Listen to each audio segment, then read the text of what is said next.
আমাদের নতুন একটা ভিডিওতে আপনাকে স্বাগতম। আজকে আমরা যে জায়গাটিতে দাঁড়িয়ে আছি এখানে রয়েছে নানা প্রজাতির গাছ, মনোরম পরিবেশ, অপরূপ সৌন্দর্যের এক নীলাকাশ এবং ঘুরতে ঘুরতে দেখা হয়ে গেল বনের এক টারজানের সঙ্গে।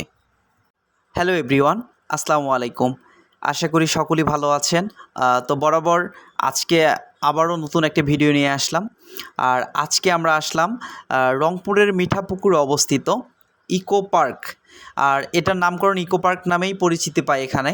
আর এটা 2013 সালে আপনার উদ্বোধন করা হয়।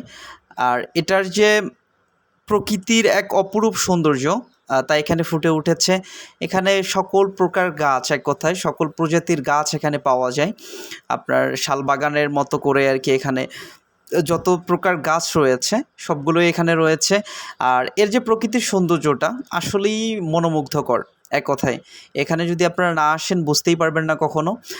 যারা ঘুরতে ভালোবাসেন তারা অবশ্যই এখান থেকে এসে ঘুরে যাবেন। এটা মিঠাপুকুর থেকে আপনার প্রায় 14 কিলোমিটার মতো দূরত্ব হয়। আর মিঠাপুকুর থেকে খুব সহজেই আপনি যে কোনো উপায়ে যাইতে পারবেন। আর বিশেষ করে এর সৌন্দর্য ফুটে উঠেছে এর নিরিবিলি পরিবেশের জন্য। এখানে আসলে আপনারা মানুষের কোলাহল নয়, পাখির কিচির মিচির আওয়াজ শুনতে পারবেন।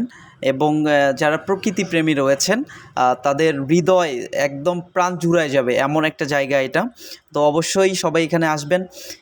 প্রকৃতির যে মায়া রয়েছে এখানে আসলেই আপনার তার মায়ে পড়ে যাবেন। আর ভিডিওটার আর বেশি লং করব না, কারণ আপনারা উপভোগ করতে থাকেন ভিডিওটা। আর সামনে অবশ্যই আকর্ষণ, যে ভিডিওটার মূল আকর্ষণ সেটা রয়েছে। আর উপভোগ করতে থাকেন। আজকের মতো এখানেই বিদায় নিচ্ছি। আসসালামু আলাইকুম।